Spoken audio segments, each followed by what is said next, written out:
नमस्कार। गाजीपुर टुडे के YouTube channel पे आपका स्वागत है।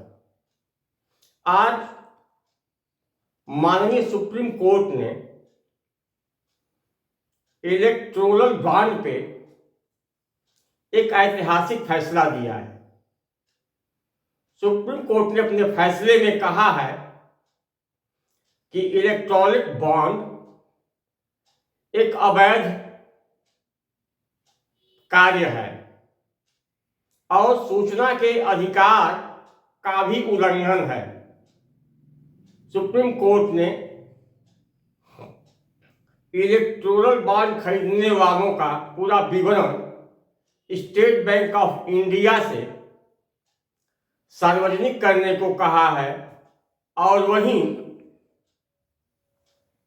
भारत निर्वाचन आयोग से अपने वेबसाइट पे अब तक खरीदे गए इलेक्टोरल बॉन्ड को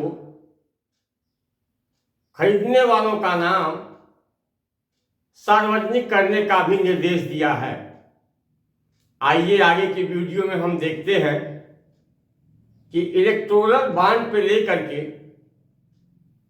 माननीय सुप्रीम कोर्ट ने क्या कहा है और उस पे आम आदमी पार्टी और कांग्रेस के प्रवक्ता पवन खेड़ा ने क्या विचार व्यक्त किया है। आप आगे की वीडियो में देखेंगे। हाँ, एक निवेदन है, यदि आप देश प्रदेश की लेटेस्ट राजनीतिक खबरों को देखना चाहते हैं तो गाजीपुर टुडे के यूट्यूब चैनल को सब्सक्राइब करें, बेल आइकन को दबाएं। धन्यवाद। मैम, आज एक बड़ा फैसला आया है सुप्रीम कोर्ट की तरफ से। जो पॉलिटिकल पार्टीज के इलेक्ट्रल बॉन्ड्स थे उनको मना कर दिया गया है कि अब वो नहीं यूज हो सकते हैं और तत्काल प्रभाव से उन्हें निष्क्रिय कर दिया गया है और उन्हें अवैध भी घोषित किया है। देखिए, हम इलेक्टोरल बॉन्ड्स के इस डिसीजन का स्वागत करते हैं। ये ट्रांसपेरेंसी के इंटरेस्ट में, इलेक्शन फंडिंग की ट्रांसपेरेंसी के इंटरेस्ट में एक बहुत महत्वपूर्ण कदम है। वरना इलेक्टोरल बॉन्ड्स एक तरीका बन गए थे जिसके माध्यम से ये पता नहीं चल रहा था कि कौन व्यक्ति किसी पॉलिटिकल पार्टी को फाइनेंस कर रहा है। इस देश के लोकतंत्र के लिए बहुत जरूरी है कि ट्रांसपेरेंसी रहे कि किस पॉलिटिकल पार्टी को कितना पैसा कौन लोग दे रहे हैं। और ये बहुत खुशी की बात है कि सुप्रीम कोर्ट ने ईसीआई को तुरंत प्रभाव से कहा है कि किस पार्टी को कितने इलेक्टोरल बॉन्ड्स मिले, उनकी सारी डिटेल्स को पब्लिक डोमेन में डाला जाए। इस देश के हर नागरिक को ये जानने का अधिकार है कि जिस पार्टी को वो वोट दे रहे हैं उस पार्टी को फंडिंग कहां से आई है, क्योंकि ये एक नागरिक को जानने का अधिकार है कि क्या जो किसी राज्य में या जो केंद्र में जो पार्टी शासन कर रही है, क्या वो अपने वोटर की चॉइस के आधार पर निर्णय ले रही है या जिसने उसे चंदा दिया है उसके आधार पर निर्णय ले रही है। इसलिए ये लोकतंत्र के लिए बहुत ही महत्वपूर्ण कदम है और हम इसका स्वागत करते हैं कि इलेक्टोरल बॉन्ड्स को तुरंत प्रभाव से अवैध घोषित कर दिया गया है। लेकर एक जुड़ा सवाल। आज बहुत महत्वपूर्ण दिन है। एक बहुत महत्वपूर्ण जजमेंट आई है माननीय सर्वोच्च न्यायालय द्वारा, जो ये दर्शाती है कि जब भी अंधेरा बहुत गहरा हो जाता है, उम्मीद की एक किरण कहीं ना कहीं से जरूर आती है और पूरे आंगन को रोशन कर देती है। आज माननीय सर्वोच्च न्यायालय से उम्मीद की वो किरण हम सबको दिखाई दे रही है। जब से ये इलेक्टोरल बॉन्ड स्कीम 2017 में लाई गई थी, उस वक्त वित्त मंत्री माननीय अरुण जेटली जी ने इसका बहुत बौद्धिकरण करने की कोशिश की। He tried to intellectualize it a lot and justify it, लेकिन हमने तब से उसका विरोध, पुरजोर विरोध, हर मंच से बार बार, इस मंच से तो कई बार करते रहे। हमारी क्या आपत्तियां थी?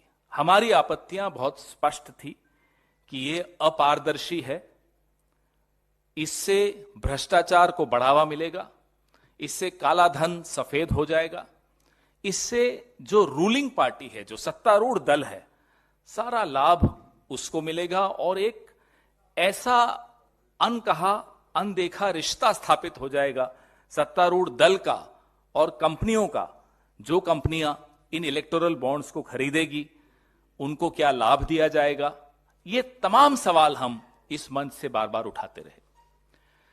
सवाल जायज थे, चिंता जायज थी, क्योंकि किस कंपनी ने किस पार्टी को कितना पैसा दिया और क्यों दिया, उसके एवज में उसको क्या मिला, यह जानने का अधिकार इस देश के एक एक वोटर को है, एक एक पत्रकार को है, एक एक व्यक्ति को है। भले वो किस पार्टी को वोट देता है नहीं देता, उससे कोई फर्क नहीं पड़ता।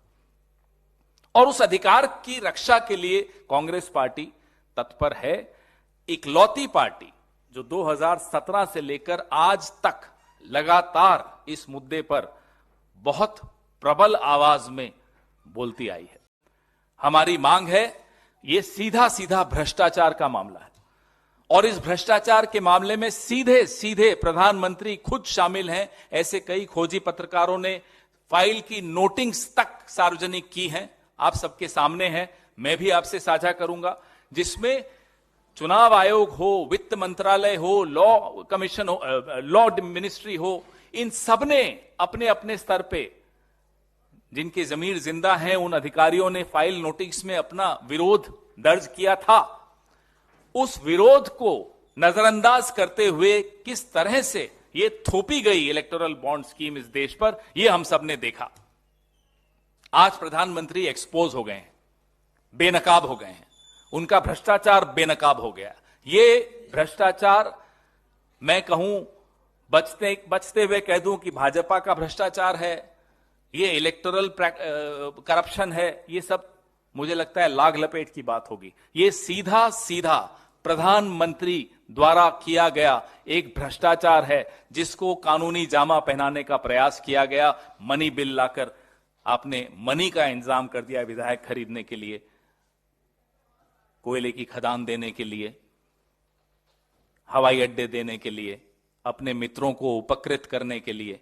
यह आपके सामने है। आज मैं फिर से हमारी पार्टी की ओर से, इस देश की जनता की ओर से उन तमाम वकीलों को, एक्टिविस्ट्स को, एनजीओस को, माननीय सर्वोच्च न्यायालय को खुले दिल से धन्यवाद देते हैं कि आपने एक ऐसा आदेश आज पारित किया है जिससे लोकतंत्र के जिंदा रहने की उम्मीद हम सबके मन में जागी है। अब जो 95% इलेक्टोरल बॉन्ड्स का पैसा एक पार्टी यानी कि भारतीय जनता पार्टी को मिला, हम भी ये जानना चाहते हैं, देश भी ये जानना चाहता है कि उसके एवज में आपने क्या हवाई अड्डे बेचे हैं, आपने क्या कोयले की खदानें बेची हैं, आपने क्या किया है, या एमएलए खरीदे हैं, या नए सूट सिलवाए हैं। ये जानने का हक हम सबको है। या नए हवाई जहाज खरीदे हैं, हमें नहीं मालूम आपने क्या खरीदा। 95% यानी कि 5,200 करोड़ रुपए भारतीय जनता पार्टी के अकेले के खाते में इलेक्टोरल बॉन्ड से आया है। हम माननीय सर्वोच्च न्यायालय के इस आदेश का खुले दिल से स्वागत करते हैं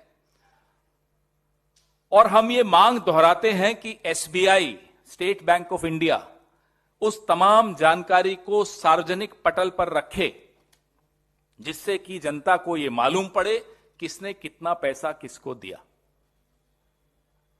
आपको याद होगा कि यह electoral bond scheme Bharatiya Janata party की मोदी सरकार मनी बिल के तौर पे लेकर आई थी ताकि राज्यसभा में इस पर कोई चर्चा ना हो, कोई बहस ना हो और सीधा पारित हो जाए। आज भी हमें डर है और हमारा डर भी जायज है। हमारा डर यह है कि कहीं फिर से कोई अध्यादेश जारी ना हो जाए ताकि इस सुप्रीम कोर्ट के आदेश से बच जाए सरकार।